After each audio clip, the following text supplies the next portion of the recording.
It is Thursday, March 17th. Yes, it's Happy St. Patrick's Day to you, Kyle. We're awake. We're awake. Baby's sleeping. Kyle's awake. And we're ready for a show this morning. Let's go. I go. The people really want to know who I is and who I be. They stop. It's funny. It feels like all week, even though it's not the baby's fault, I feel like we have like a baby delay pass on. We do. Everywhere. And it's really not even tied to that, right? No, not at all. Yeah. Well, I guess it is a little bit because I'm still at the house and I get the kids wrangled up while Amanda's kind of getting the baby going. And so, it's a little bit baby fault, but it's also just, I think we've got that like post NADA drag. We've got a lot of things going on.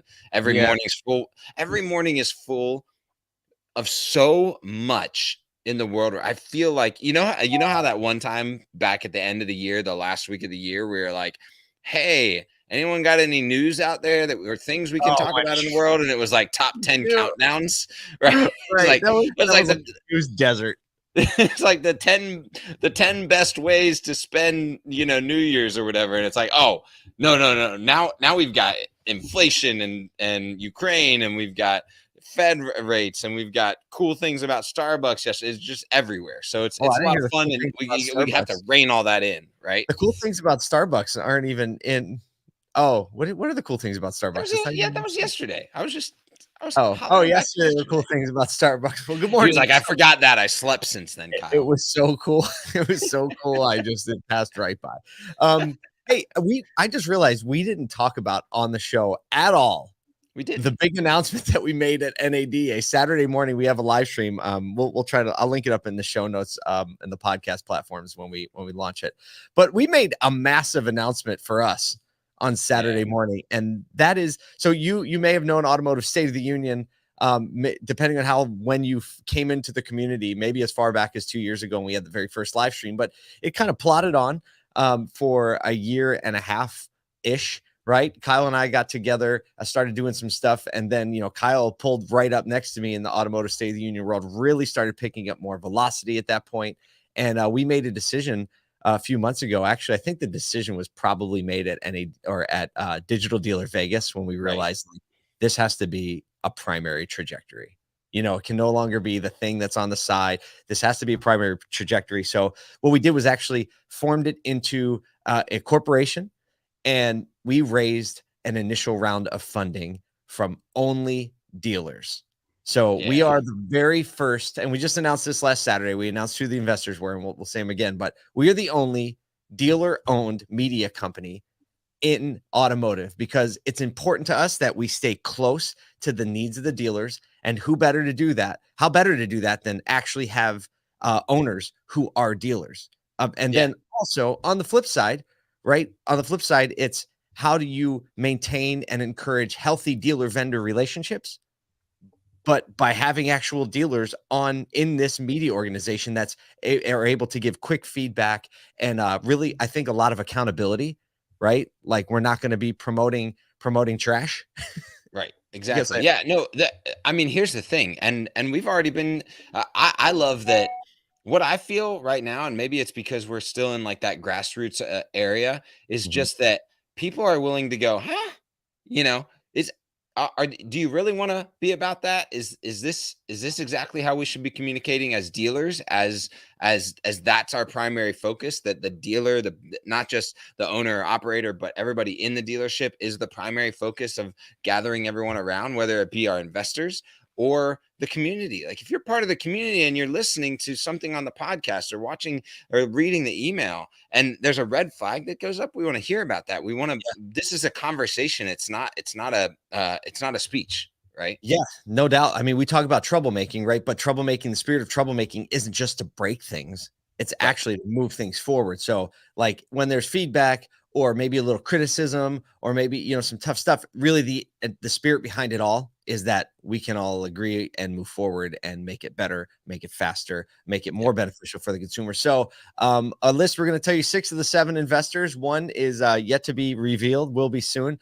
So we're talking about a couple people you may know who are pioneers in their own right in each, and they're very different, right? All the dealers have a troublemaking cultural focus, incredible success in common, but they're all very, very different in the way they execute, which I think is indicative of the industry. So we have Liza Borges, Damon Lester, Brian Benstock, Scott Simons, Brian Kramer, who we're going to talk about in just a second here. We got a Brian Kramer to talk about, the one and only David Long. That I always get here. And then no, 6? You got it. And then we got a 7th. We'll announce that person soon.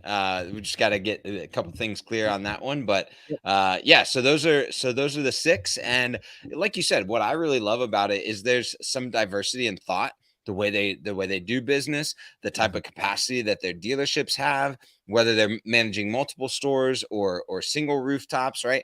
There's kind of and different areas of the country, right? East, all the way west, kind of East Coast, across West Coast, the country, right? all the way down to Florida, right? Virginia in the middle of the country, a couple in Virginia. Yeah, it really is. Like, talk about a full, like, covers the whole thing. Yeah, and so I think that there's no one way to peel an onion, right? And to work this out as an industry. There's going to be people that are heavy negotiation. There's going to be large dealerships, small dealerships. There's going to be single point of contact dealerships. There's going to be people that are working to be in the metaverse, and there's those that are going to be hard into DR or credit challenge financing, and all of anything that works within those arenas, whether it be vendor dealer partnerships or ways of doing business or marketing strategies or new ideas on the horizon. We want to be bringing everybody along and not just going, hey, this is the only way to do business. We believe that there are best ways, and there are things that every single dealership or every single business should be doing. But we want to grab from all of those arenas. That's right. Well, speaking of the metaverse that you just mentioned, segue Time. Yeah. All right, go ahead, Kyle. Launch this one because I just saw the LinkedIn post. We tag up the LinkedIn post in the comments or in the stream comments and podcast comments, but one of our investors is making big trouble. So I wake up this morning and I actually as it goes, it's 4:40 in the morning, and I grab my laptop to get started this morning after baby has gone back down, and literally I see Brian Kramer. Well, no, actually yesterday I see a post of him, and he's got his finance manager with an Oculus on, right? In the finance office, kind of like this number, right? And you can tell he's trying to do something, right? Because he's got one arm over this way and one arm this way. Jumping, looking up. Brian Kramer's in selfie mode, right? In the finance office. And I'm like, oh, things are about to get real. Well, today he drops a post where actually is in the metaverse stuff, and he's like, by the end of 24 hours a vehicle will be delivered in the metaverse. Well, won't be delivered in the metaverse. Yeah, that wouldn't happen. Somebody a $40,000 vehicle we can deliver in the metaverse, right? Yeah. No, yeah, but to complete a transaction in the metaverse, which I think in the world, right? So I didn't vet that, but if Brian Kramer's saying it, it's probably true. I think so. And hey, look, it's kind of like we created the first automotive co-op. If no one else is saying it, you did it, right? True, right? Yeah. So I think that there's so much that had to go into that. There's a lot of R&D. His team had to get around that. He said, and I've heard him kind of talk about, it's not him doing the metaverse transaction or working into that right now that changed. He's been doing a series of changes for the last 3 to 4 years that have led up to him being able to execute something like this, right? Most dealerships are not going to go from like writing pencils on paper to the metaverse, right? There's a trajectory, there's a plan. But what I love about this is he's not saying that everybody has to adapt this tomorrow. He's just saying he and his team are willing to do the work, to lead the way, to show the way, to create the inroads, to here's some steps you can take to get to there. But it looks really cool too. Well, hey, you have to break the mold. You have to start doing right. And then we were talking about this a little bit at NADA, right? There are people like Brian Kramer who are like first in the pool, right? The first in the pool, they're figuring out about to transact on it. And then you have, I've heard Brian Benstock say, like, I have so much opportunity in the physical, tangible world, right? That dedicating focus to it, like I have so much more to grab in the physical world. So again, back to your last, point in the last segment about, there is no one way to win in automotive, but it's exciting to see one of our very own being the first in the pool. And Nathan comments and says, so when are we going to be able to test drive in the metaverse? You already can. It's called Need for Speed. Yeah, it's Need for Speed or Grand Theft Auto, right? I mean, yeah. Test drive that semi through a public park. It'll be awesome. Speaking of the metaverse and sandbox, segue time. So HSBC, Kyle, do you know what HSBC stands for? I do not, but I know it has to do with banking. Hong Kong, Shanghai, Bank of China. There it is. Did you know that? I know. I didn't know. I didn't know what it did. I just know it had to do with banking. It's Hong Kong, Shanghai, Bank of China. So HSBC just bought a plot of land. They've entered the sandbox. And if you're not familiar, the sandbox is kind of a metaverse world, right? And people are buying real estate. Brands are buying real estate. Celebrities are buying real estate in this world. And then they're setting up shop, right? Setting up sports venues, setting up retail shops where people can buy stuff. So HSBC is the most recent one to jump in a partnership with Sandbox. They bought a plot of land, and they say their banking or financial transactions there are going to be based on sports, esports, and gaming. So obviously they all make sense, right? Probably going to be trading in, and the currency in Sandbox is a cryptocurrency token called SAND, SAND. And on the news of HSBC entering, jumped 11%. I didn't realize this, but JP Morgan is also already there, right? So this is just kind of the latest entering. JP Morgan is already there and in kind of the OG metaverse world called Decentraland. And, JP Morgan executive says in this, I think is, I don't remember, a Forbes article. It's linked up in the notes. They expect, HSBC saying actually that they expect the metaverse, market size to be 8 trillion with a T, $8 trillion in China alone. Wow.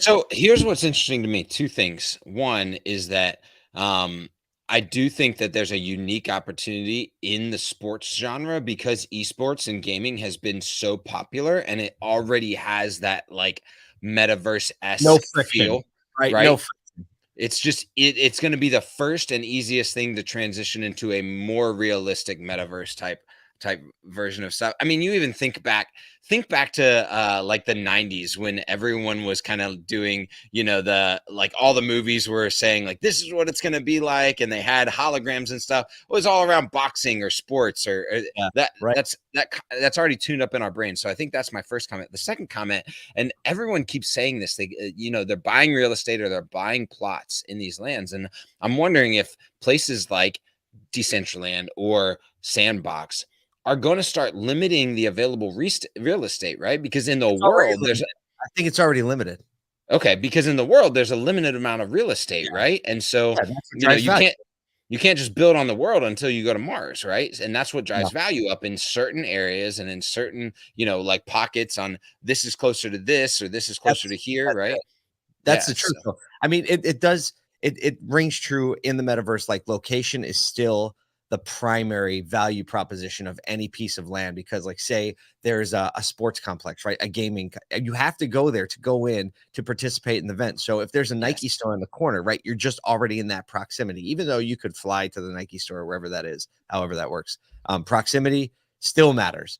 Let's talk a little auto for a second. So Toyota, just a month or two ago, they were like, we're going to have the biggest the biggest inventory drop in the history of the company, and they just announced. Wait! Everyone's ready for the biggest surprise. Wah, wah, wah, wah. Well, it's not going to happen. They cut their production schedule by about 150,000 vehicles to be more realistic with expectations. It was interesting in the article we linked up. It says that one of the big reasons for it, well, this is the leading reason. The leading reason, it says, because of the health and safety of our workers. So they said, the production shortage led by like a big push to get as many out, parts coming in at weird times. They really said it's stressing out the workforce, right? And it's Interesting. leading to conditions that are maybe putting quality in jeopardy. And if you know Toyota, Lexus, right, best in quality, very typically, right, a high, Yep. initial quality, they're always up there at the top of the ranking. So they put that as the second. I'm like, man, that can't be the only. And then as you keep reading down the articles, like, and supply shortage and chip shortage and Someone from PR wrote that article for sure. without a doubt. So, but either way, it's just another indication, what we talked about yesterday about the Honda make meetings and them talking about, hey, we're probably not going to be back to normal till 2024. This is just another indicator of that, from Toyota. And, this is kind of news where it is news, but it's not news anymore. Right? Yeah, this is just what dealers have come to expect, and I think there's a hopeful anticipation, but also a resilience to deal with this type of stuff and understand, like, hey, we can continue to do business under these conditions, and whether we have inventory or not, we've learned how to communicate that stuff to our customers. I think there are some dealers that are getting really, really ahead of that communication, both online, in advertising, and then once customers engage with them. So I would argue that if you haven't put a plan in place on how to communicate that, written it down, created the guidelines for the dealership on what that looks like, write it down, make it plain, communicate it to your employees, because don't ever expect that someone knows how to communicate that, especially as they're because everybody's hearing this stuff, right? They're on their phone, they're listening to this stuff. And if you don't create the expectation on how to communicate that, they're going to communicate it from their lens, right? So that has to be fed down from leadership. Without a doubt. This question came in, are all these shortages are unrelated to Ukraine conflict, right? Yeah. It's hard to tell what is and what isn't, but without a doubt, it's putting pressure on just about everything. We got one more. I know we're running a little long. Everybody knows the Fed raised the rates 1/4 point yesterday. If you didn't, now, stocks went up on the news and then they retreated a little bit. But the last thing I think it's important for us to talk about is this Wall Street Journal article that talks about, are we reaching the limits of consumer willingness to spend money or pay more money in inflation? Like, are we about to hit the ceiling of that? And some indicators are saying yes. Macy's was the lead in the article, saying they tried to raise some prices on some mattresses, and there was they called it, I think, a revolt, a customer revolt. Clothing brand Bella Doll raised the prices on their t-shirts, and sales fell pretty sharply. And they said, if we kept the prices there, so they rolled the pricing back, and they said if we kept the pricing there, we would have sold half as much. And as you read through the article, it's a great article that goes through a number of things that retailers are trying to do. Some brands are starting to skimp on the quality, right? Using thinner leather, thinner cotton, right? On materials and bindings, they're starting to cut back a little bit, while some brands are actually adding premium material to justify the higher price. Interesting. Yeah. And no, so, I think that that's a big deal. And so not just thinking about your pricing, whatever your business you're in, especially if you're in the automotive industry, thinking about your pricing on new cars, used cars, but also thinking about the value that you're adding to that pricing. Because I don't think, as Jonathan Smoke and Steve Greenfield and some of the leading economists in the industry have said, I don't think that demand has gone away or the capacity to purchase has gone away. There's still a ton of money in savings accounts. There's a lot of money coming in from tax rebates. So it's not like the money isn't there to purchase. It's the consumer perception of the pricing that's driving down whether or not they're going to hold on purchase or move forward. So your perception is based on the value that you provide. So just thinking about that is, I think, really key, is those people that have let in with a different material or adding more value to their current pricing structure is a way to push consumer demand into purchase now instead of later. It'll be interesting to see how this plays out, because I think people are used to dipping into savings or using a tax rebate on a vehicle, right? It's a big purchase, right? You should have to take a little extra or a lot extra in some cases. But, in the article, they're talking about basic items like clothing. Like one woman Right. said, hey, I went out because it's like refresh wardrobe time, and this is like the first spring where Yeah, everyone's going back to, it's not just spring, but it's the first spring where everyone's like really going back to life. Yep. So it's like, I've been sitting on this stuff for 2 years, maybe 3 years, and now it's time to refresh. And one woman in there was like, hey, I went out to buy like 4 pairs of pants and I actually only ended up buying 1. Because of these things. And so retail pricing is actually up almost 18% retail sales. So it's like, oh, we're doing great. It's like, actually not, because the majority of that is just because prices are higher. It's not because there are more products being sold. So, thinking about, and this is a question maybe we can talk about tomorrow because we're out of time, but I was talking with Darren Doan on the phone, and we were just talking about the fact that inflation is super high, gas prices are super high, but until really even up to this point, it's like everybody seems just fine. Right.